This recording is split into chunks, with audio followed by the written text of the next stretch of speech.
اهلا بيكم في فيديو جديد. معاكم اسلام مندو. انا النهارده جاي اقدم لك بقيه كورس كاب كات. ما تنساش تعمل لايك وسبسكرايب، ولو عندك اي ملاحظه يا ريت تسيبها في كومنت تحت. يلا بينا عشان وقت الفيديو الفيديو. ده مش حابب اطول عليكم، وهنا هنتكلم ازاي نضيف نص على الفيديو وازاي نسرع ونبطئ الفيديو، وهنتكلم عن الستيكر. يلا بينا ندخل في الموضوع على طول. اول حاجه نتكلم عليها وهي السلو موشن والفاست موشن. الفيديو هنا مدمج مع الصوت، عشان اقدر اشتغل على الفيديو لوحده فهتك كليك يمين واتك سبريت اوديو عشان افصل الصوت عن الصورة. تمام، يبقى ده لوحده وده لوحده عشان الصوت ما يتعملوش سلو موشن وفاست موشن مع الصورة او الفيديو. لو اتكيت تكة هنا هيبدأ يظهر لي الاختيارات ديت، فانا هجيب على السبيد. الفيديو اللي فات لازم تتفرج عليه عشان انا شرحت الاوديو وشرحت الفيديو. هنروح على السبيد يا جماعة، والسبيد هنا جايب لك النورمال هنا إيه؟ انك تقدر تتحكم بايدك، انك تقدر تسرع وتبطأ بايدك، كده تسرع كده تبطأ. تمام، فانا مثلا الفيديو 1 اكس. تمام، فانا مثلا لو عايز اضبله اخليه اسرع مرتين، فخليه هنا ايه 2 اكس اهو، كده بقى اسرع مرتين. خليته هنا ممكن يبقى اقل بشوية عادي براحتك تقدر تتحكم فيه. فهنشوف الاسرع مرتين عامل ازاي، ونقفل الصوت عشان ايه ما يلغوش علينا. بص الاسرع مرتين اهو، بص سريع ازاي. ده بالنسبة للسرعة. نيجي هنا بقى للسلو موشن. سلو موشن لو عايز تبطأ بترجع ورا هنا، مثلا نخليه عند النص. بص هتلاحظ ان الفيديو كبر معانا.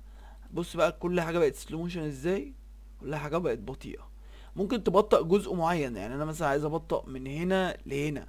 نرجع بس الاول الفيديو بتاعنا نخليه عادي طبيعي، وعايز ابطأ جزء معين. يعني هروح اعمل ازاي، اروح اضغط على الفيديو فاصل مثلا من هنا، هنا بتفصل لحد هنا، كده انفصلت الجزء الصغير ده اللي انا عايز ابطأه. فاروح رايح مبطئه مثلا مخليه 6 كده، بقى بطيء. الجزء ده سريع اهوت عادي خالص، بعد كده اروح ايه ده بطأ لحد بقى ايه ما يرجع تاني سريع. تمام، نرجعه طبيعي عادي، وندخل كده عرفنا نبطأ ونسرع الفيديو بتاعنا. تمام، هندخل على حاجة اسمها كيرف برضو في الفاست موشن وسلو موشن، بس ده مثلا بيبقى فيه حاجات جاهزة. يعني مثلا لو انت جربت اول واحدة فبيقول لك هنا بسرع وبعد كده بنزل ببطأ، هنا بقى بيسرع سيكا بعد كده بيبطأ قوي بعد كده يسرع شوية وبعد كده يمشي عادي. الفكرة بقى هنا انك لو ضغطت مثلا على الفيديو هنا، بس هنا مش هتلاحظها قوي، هنا نخليه في الفيديو الصغير ده، ضغطنا اول واحدة مش تقدر برضو تتحكم في الكيرفز ديت، عشان هنا فاست سلو فاست سلو، بس هنا فاست هنا سلو. تمام، تقدر تتحكم في الكيرفز دي زي ما انت عايز. فهنشوف بقى هو عمله ازاي، اشتغل عليه ازاي اهو. اخدت بالك فاست سلو فاست يعني بطأ بعد كده سرع. لو انتم ملاحظين يعني ماشي بطأ سيكا بعد كده سرع قوي بعد كده بطأ سيكا بعد كده ماشي عادي. دي الفكرة هنا انا بفهمك الكيرفز دي بتمشي ازاي، وهكذا بتمشي على كله. هنا دولت جاهزين، دي حاجات جاهزة لو ضفتها هتشوف التأثير بتاعها على الفيديو بتاعك. لو مش عايزين اي تأثير بنرجع على نون. وبكده خلصنا سلو موشن والفاست موشن.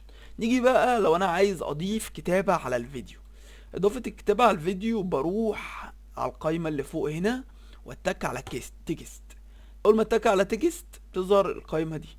لو انا عايز اضيف تكست عادي خالص بسحب كده اهوت او اتك على الزائد ظهر عندي هنا، وابدا اضيف الكلام اللي انا عايزه. خدت ماندو اهوت، ومثلا اقدر اتحكم في الحجم براحتي، اقدر اتحكم في لون الفونت اهوت، في حاجات جاهزه بريسيت ستايل جاهزه، وفي اقدر اتحكم في انا براحتي ازرق اسود اصفر، البولد تحتي خط ولا لا، مايل ولا لا، كل الكلام دوت.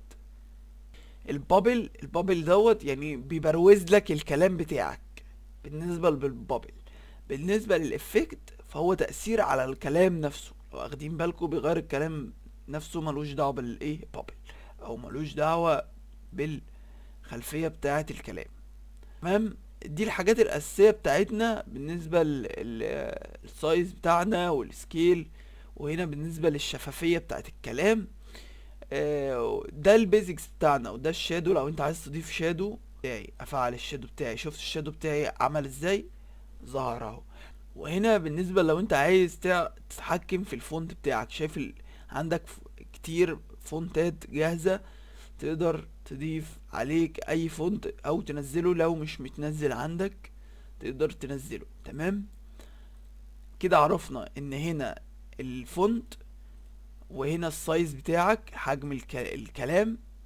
تمام، وهنا لو عايز اخليه بولد تحتيه خط مايل، لون الكلام بتاعنا، وهنا البريسيت ستايل، وهنا البوزيشن والسايز. تمام، وهنا الشفافية بتاعتي، وهنا بالنسبة للشادو، يعني اقدر اضيف شادو او لا. وعرفنا يعني ايه بابل، البابل بتاعتنا إيه، والبروزة يعني. وعرفنا الافكتات الجاهزة على الكلام. نروح بقى على نقطة الكلام. حاجات تمبلت جاهزة، يعني لو رحنا في الاختيارات اللي هنا افكت دي شفناها قبل كده، لكن لو رحنا على التمبلت جاهزة، التمبلت بيضيف لك تأثير دخول وخروج للكتابة نفسها، وستايل مختلف عن باقي الستايلات. يعني انا مثلا بص، يعني مثلا الحاجات دي مش هتعرف تعملها بايدك، فهو مديها لك جاهزة. فانا لو حبيت مثلا برضو في حاجات تحت حلوة قوي زي سبسكرايب وكده، فانا حابب الحاجات دي اعرضها عليكم. بص مثلا كلمة سبسكرايب، بص بتظهر بطريقة مختلفة قوي، اللي هي تظهر هنا في الاول.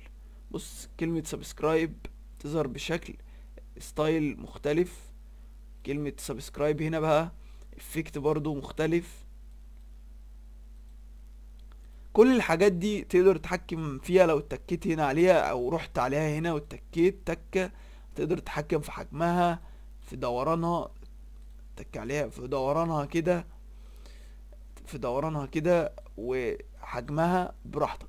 تمام، نروح اللي في حاجات جاهزة كتير اقدر اشدها، او مثلا thanks for watching مثلا اهوت، ضفتها في الاخر مثلا اهوت، بتظهر بشكل مختلف. لو جبتها من الاول بتظهر بشكل عادي برضو، وهتلاقي حاجات بتظهر بشكل مختلف او بتختفي بشكل مختلف. وفي حاجات جاهزة كتير لو انتوا خدتوا بالكوا. بص حاجات جاهزة كتير جدا. تمام، ودلوقتي احنا اتكلمنا على الفاست موشن والسلو موشن، وعن كتابة اضافة نص على الفيديو او التكست. هنتكلم عن الستيكر او اضافة ستيكر على الفيديو.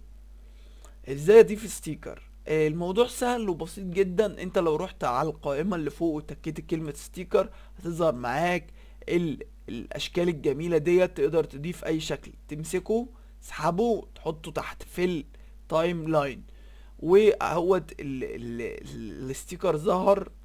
اهوت الستيكر ظهر، ابدا اصغر فيه او اكبر فيه. تمام، او ابدا ان انا مثلا اقرب مثلا هنا، نقرب سوا كده. اقدر برضو اتحكم عليه، يعني انا عايز مثلا الستيكر ده، انا عايزه من هنا لحد ما يبدأ الفيديو. اروح انا مصغر شوية من هنا، شادد كده، اروح على اول فيديو اروح شادد كده. تمام، بالنسبة مثلا عايز اضيف اي حاجة تانية، اقدر برضو اضيفها اهو. الاشكال كلها اهي، واقدر اتحكم فيها، واقدر اتحكم في اللف بتاعها اهيت. وحاجات بتظهر بشكل كده، وستايلات مختلفة كتير لو قعدت تدور فيهم، ستايل واشكال مختلفة، ومش هتحتاج تخرج بره البرنامج. ما حبيتش اطول عليك عشان ما تزهقش مني. ما تنساش بقى تعمل لايك، سبسكرايب، وتشوف الحلقة اللي قبلها لو ما اتفرجتش عليها، وتشوف الحلقة اللي بعدها عشان تستفيد اكتر. ودلوقتي احب اختم فيديو بكلمة لا اله الا الله.